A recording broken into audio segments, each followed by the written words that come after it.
Hunter Biden, le fils du candidat démocrate américain Joe Biden, aurait réalisé des gains financiers importants auprès d'une société chinoise. Une série de courriers électroniques obtenus par le New York Post nous montre plus d'informations. Un procès met en évidence un aspect connu de la corruption chinoise, l'extorsion et le chantage omniprésent.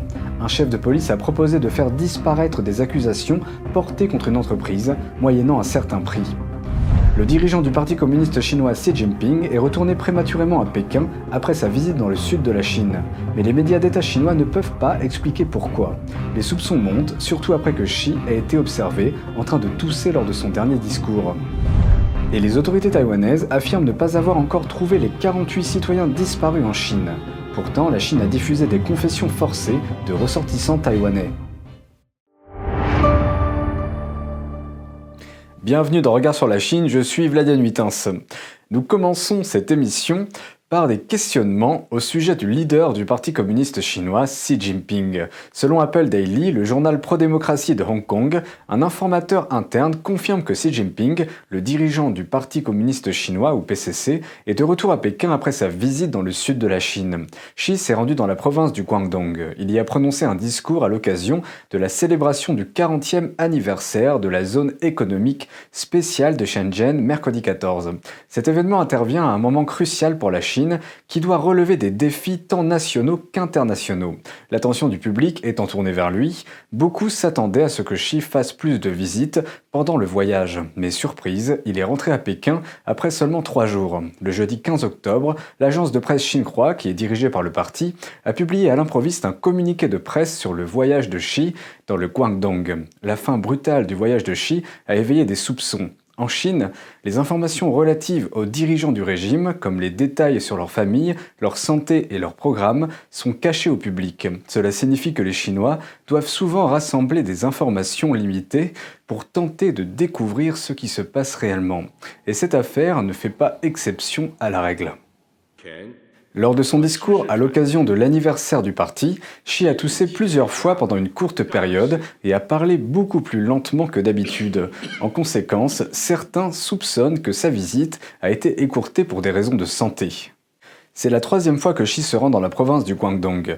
Il s'était arrêté à Guangzhou, la capitale du Guangdong, lors de son dernier voyage, mais pas cette fois-ci. Selon le reportage de l'Apple Daily, l'expert chinois Willy Lam pense que cela pourrait être lié à l'une des plus importantes réunions annuelles du parti, la 5e session plénière du comité central du Parti communiste chinois. Elle devrait se tenir le 26 octobre. Lam dit qu'il pense que Xi est retourné à Pékin pour préparer la session. Il explique que ce serait parce qu'il doit assurer son renouvellement en 2022 et qu'il cherche probablement à devenir le leader permanent de la Chine. La précédente 5e session plénière, tenue par les anciens dirigeants du Parti communiste chinois, a eu un impact majeur sur les positions des dirigeants du régime. Par exemple, 3 anciens hauts responsables du PCC, dont Xi, ont tous officiellement obtenu leur titre lors de la 5e session plénière. Nous examinons maintenant une affaire qui présente un autre problème courant en Chine, l'extorsion et le chantage à grande échelle. Une entreprise chinoise est poursuivie en justice, mais un chef de la police locale a proposé de mettre fin aux poursuites, moyennant un paiement de plusieurs millions de dollars. Un enregistrement audio d'un chef de poste de police a été diffusé en début de semaine. Liu Peng, le commandant d'un poste de police du comté de Tili dans la province du Hunan, discutait avec un représentant de la compagnie de sa façon de résoudre une affaire. It's easy if you're willing to pay. That's what I'm trying to do. I'm trying to get some money. Normally the financial cases involved at this stage, they have hit some difficulties and will talk. They will pay money to get the case over with. We close the case with reasons of insufficient evidence or unclear facts. From the beginning, my intention was to get some $2 million, $3 million. Selon les médias chinois en ligne, c'est ce qui est arrivé à Yossi, l'ancien représentant légal du groupe Wuhan Yuancheng. L'affaire a été enregistrée dans un poste de police le 12 mai. Selon le rapport, la police a arrêté 2 des représentants légaux du groupe Yuancheng et a gelé les fonds de l'entreprise. La société a été contrainte de suspendre ses activités. Des stocks d'une valeur de 40 millions de dollars ont expiré et près de 1000 personnes ont perdu leur emploi.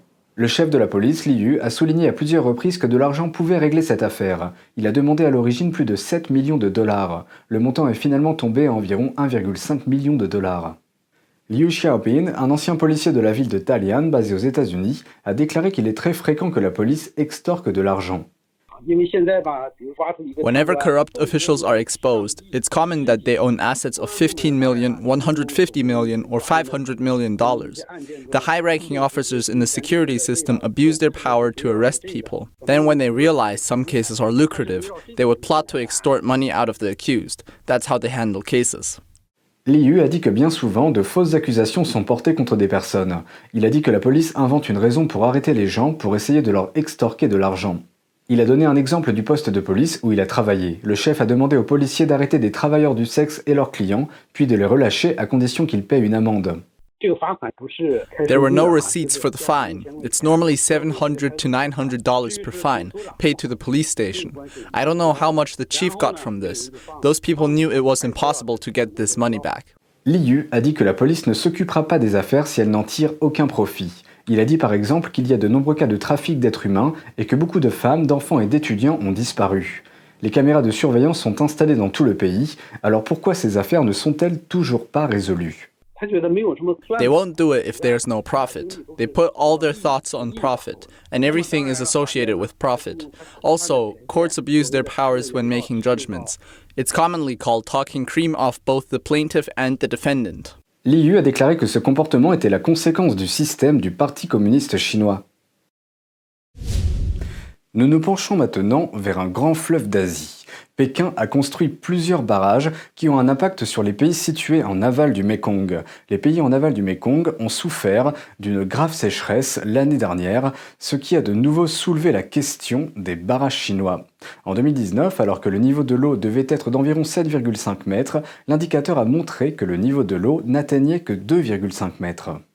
Un diplomate américain de haut rang, David Stilwell, a accusé la Chine de manipuler le Mékong et a déclaré que cela posait un défi direct à l'Association des nations de l'Asie du Sud-Est.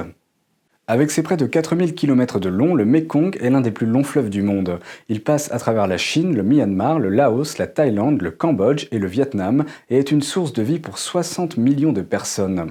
C'est l'un des fleuves les plus productifs du monde qui fait vivre des dizaines de millions de personnes grâce à ses eaux riches en nutriments et à ses zones de pêche. Mais de nombreux barrages en Chine, sur son cours en amont, ont transformé cette merveille naturelle en un désastre. Le Mékong provient des glaciers du plateau tibétain. Près de la moitié se trouve dans la province chinoise du Yunnan avant d'atteindre l'Asie du Sud-Est. En Chine, le Mékong est appelé la rivière Lancangjiang, ce qui signifie écoulement turbulent de l'eau. Le fleuve est principalement utilisé pour entraîner des turbogénérateurs. De 1995 à cette année, la Chine a construit 11 barrages sur le cours supérieur du Mékong. Pékin a maintenant commencé la deuxième phase de construction de barrages, avec 8 barrages prévus cette fois-ci. Les personnes vivant de la pêche disent que leurs récoltes ont chuté. Les sécheresses persistantes et les inondations soudaines ont durement touché les agriculteurs. Pendant la saison des pluies de l'année dernière, le contraste entre la situation du haut et du bas du Mékong était frappant. Alors que la section chinoise a connu des quantités d'eau supérieures à la moyenne, les pays en aval ont souffert d'une grave sécheresse, exposant des lits de rivières fissurés pendant ce qui aurait dû être une saison de pêche abondante. Les experts avertissent que la construction de nouveaux barrages détruira l'équilibre naturel du Mékong. Maura Moyinan, observatrice de longue date de la Chine et militante pour le Tibet, a exprimé son inquiétude. And again, once you've built these dams, it's really difficult to unbuild them and to reverse the environmental damage caused by these dams. Une étude de la commission du fleuve du Mékong a révélé que si tous les barrages prévus sur le fleuve étaient construits selon le calendrier prévu, d'ici 2040, l'impact serait énorme. L'étude a suggéré que 97% des sédiments qui se déversent dans l'embouchure du fleuve seraient interceptés, laissant les terres en aval sans les nutriments nécessaires à l'agriculture. Le barrage sur le Lancangjiang, la partie chinoise du Mékong, est le deuxième plus grand barrage après celui des Trois Gorges. Il est 100 mètres plus haut que le barrage Hoover aux États-Unis. Il est appelé barrage de Xiaowan et a une capacité de stockage de 15 milliards de mètres cubes. Selon Richard Cronin, expert du Mékong et directeur du programme Asie du Sud-Est du Stimson Center, si le barrage de Xiaowan est rempli, il aura, avec les 4 autres barrages déjà construits, un impact géopolitique sur les 5 pays riverains du Mékong, simplement en contrôlant le débit de l'eau en aval. Il a déclaré que les barrages chinois aggravent les sécheresses dans les pays du cours inférieur du fleuve. Mora Mohinan a déclaré que le Parti communiste chinois utilise ses barrages sur le plateau tibétain pour leur donner le pouvoir et le contrôle sur l'Asie, le plus grand continent du monde. So they have a grip on the water tower of Asia, so they can turn off the switch anytime they want. La déclaration de partenariat entre le Mékong et les États-Unis stipule que, je cite, « Les décisions unilatérales du Parti communiste chinois de retenir l'eau en amont ont exacerbé une sécheresse à un niveau historique. Les États-Unis se joignent à la région et à la commission du Mékong pour demander un partage transparent des données. Et elles devraient être partagées par le biais d'organisations qui servent les intérêts des pays de la région du Mékong et non ceux de Pékin. » Nous nous tournons maintenant vers Hong Kong. Les autorités resserrent leur emprise sur près de 200 000 fonctionnaires de la région. Le bureau de la fonction publique de Hong Kong a publié un avis ce lundi 12 demandant à tous les fonctionnaires de respecter la loi de Hong Kong et de prêter serment d'allégeance au gouvernement de la ville. Ceux qui ont commencé à travailler avant juillet doivent signer une déclaration écrite. Les fonctionnaires de haut niveau doivent prêter serment et agir à l'encontre de ces serments entraînerait de graves conséquences. Le chef des fonctionnaires de Hong Kong, Patrick Nip, a déclaré que ceux qui ne prêtent pas allégeance pourraient avoir l'intention de renverser le gouvernement actuel.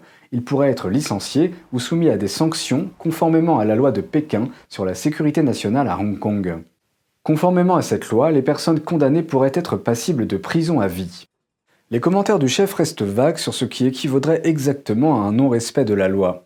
Ce manque de clarté suscite des inquiétudes. Un politologue de Hong Kong a déclaré à l'agence de presse Mingpao que les fonctionnaires sont libres d'être en désaccord avec le gouvernement. Mais cela est différent d'une volonté de renverser le gouvernement. Il a expliqué que la liberté des fonctionnaires pourrait être menacée si les autorités ne définissent pas clairement la limite. Un dirigeant du syndicat des fonctionnaires de Hong Kong a déclaré que la plus grande crainte des fonctionnaires en ce moment est de risquer des peines de prison pour avoir dit ce qu'il ne fallait pas dire. Le législateur pro-démocratie Ted Hui affirme que la démarche du gouvernement est une manipulation politique. Il a déclaré que les fonctionnaires pouvaient apprendre à connaître la loi, mais que, je cite, « les autorités essayent vraiment de demander au public d'être loyal envers le régime communiste et d'arrêter de prononcer des discours qui ne plaisent pas au régime ». Face à la montée des inquiétudes à Hong Kong, les États-Unis apportent leur aide. Ils menacent de sanctionner les banques qui font des affaires avec certains individus, en particulier les responsables de la répression chinoise à Hong Kong. Dans un rapport au Congrès, le département d'État a déclaré qu'il citerait les institutions financières qui effectuent des transactions importantes avec 10 personnes considérées comme impliquées. Cette liste serait publiée dans un délai de 60 jours. La liste comprend des fonctionnaires comme la directrice générale de Hong Kong, Carrie Lam. Les 10 fonctionnaires ont déjà été sanctionnés en août par les États-Unis. Cette sanction a été mise en place en raison de leur rôle dans la répression du mouvement pro-démocratique de la ville. Le rapport du mercredi 14 n'a pas ajouté de nouvelles personnes à la liste, mais il a donné des détails sur ce que les sanctions dites secondaires pourraient entraîner. Restrictions sur les prêts américains, les devises, les transactions immobilières, les exportations et les transferts. Cela s'ajoute aux mesures contre les dirigeants. Washington a qualifié la nouvelle loi sur la sécurité nationale à Hong Kong de violation inacceptable de l'engagement un pays deux systèmes de la Chine envers l'ancienne colonie britannique. Après les courriels montrant l'implication potentielle de Joe Biden en Ukraine, d'autres documents ont fait surface concernant le fils de Biden. Cette fois-ci, nous découvrons que Hunter Biden aurait des liens commerciaux avec la Chine. Selon le New York Post, les emails montrent que Hunter Biden a poursuivi des accords lucratifs impliquant l'entreprise CEFC China Energy, l'une des plus grandes sociétés énergétiques privées de Chine. Les courriels montrent Hunter Biden évoquant des affaires commerciales, dont certaines seraient selon lui, je cite, « intéressantes pour moi et ma famille ». Une série de courriels envoyés à Hunter Biden le 13 mai 2017 montre des discussions sur les rémunérations de 6 personnes impliquées dans une affaire commerciale non désignée. Hunter Biden a été nommé président selon l'accord avec CEFC avec une mention de rémunération dont le chiffre est 850. Le courriel détaille également un accord provisoire selon lequel 80% des actions seraient réparties entre 6 personnes. Dans une autre série d'emails datée du 2 août 2017, Hunter Biden discute d'un accord avec l'ancien président de CEFC, Ye Jianming, dans lequel Hunter détient la moitié des parts et une garantie sur 3 ans de versement de 10 millions de dollars par an. Ce versement compenserait les présentations seules. Ye a des intérêts dans l'armée et le service de renseignement chinois et a été placé en détention par les autorités chinoises en 2018. Une photo du 1er août 2017 montre un diagramme manuscrit illustrant la détention de parts de propriété de Hudson West entre Hunter Biden et un président. Selon un rapport sur les relations commerciales de Hunter Biden à l'étranger, une société appelée Hudson West 3 a ouvert une ligne de crédit en 2017. Ce rapport a été publié en septembre par les sénateurs Ron Johnson et Chuck Grassley. Un autre document intitulé « Lettre d'engagement du mandataire » aurait été réalisé en septembre 2017. Il montre que Patrick Ho, l'un des principaux lieutenants de Ye, a conclu un accord avec Hunter Biden pour payer à ce dernier une avance d'1 million de dollars pour, je cite, « des conseils sur des questions liées au droit américain et des conseils concernant l'embauche et l'analyse juridique de tout cabinet ou avocat américain ». La campagne de Joe Biden n'a pas encore commenté ces allégations concrètes. Un porte-parole de la campagne a déclaré que la suppression par Twitter de l'article détaillant les allégations ukrainiennes prouve que ces affirmations sont fausses. Nous nous tournons maintenant vers Taïwan. Les autorités ont déclaré qu'elles ne retrouvent toujours pas 48 citoyens taïwanais qui ont disparu en Chine au cours des 4 dernières années. Dimanche 11, les autorités chinoises ont affirmé avoir arrêté un groupe d'espions taïwanais. Et cette semaine, la télévision centrale chinoise a diffusé les confessions forcées de 4 ressortissants taïwanais. Les autorités chinoises les ont accusés d'espionnage au profit du gouvernement taïwanais. Un législateur taïwanais pense qu'ils sont retenus en otage. Les familles de ces 4 personnes ont déclaré qu'elles avaient disparu en Chine il y a plus d'1 an. Le vice-ministre du Conseil des Affaires continentales de Taïwan a accusé Pékin d'avoir arrêté à plusieurs reprises des citoyens taïwanais en prétextant des raisons d'espionnage. Il a déclaré que le régime communiste sabotait délibérément les relations entre les deux pays. Il a également mis en garde les résidents taïwanais contre le risque de détention arbitraire lors de leur visite sur le continent. Au cours des 4 dernières années, près de 150 résidents taïwanais ont été portés disparus en Chine. Regard sur la Chine, c'est fini pour aujourd'hui. Merci pour votre présence et votre soutien. N'hésitez pas à partager nos vidéos pour nous aider à diffuser une information non censurée sur la Chine et à défendre la liberté de la presse et les droits de l'homme. Très bonne soirée et à bientôt.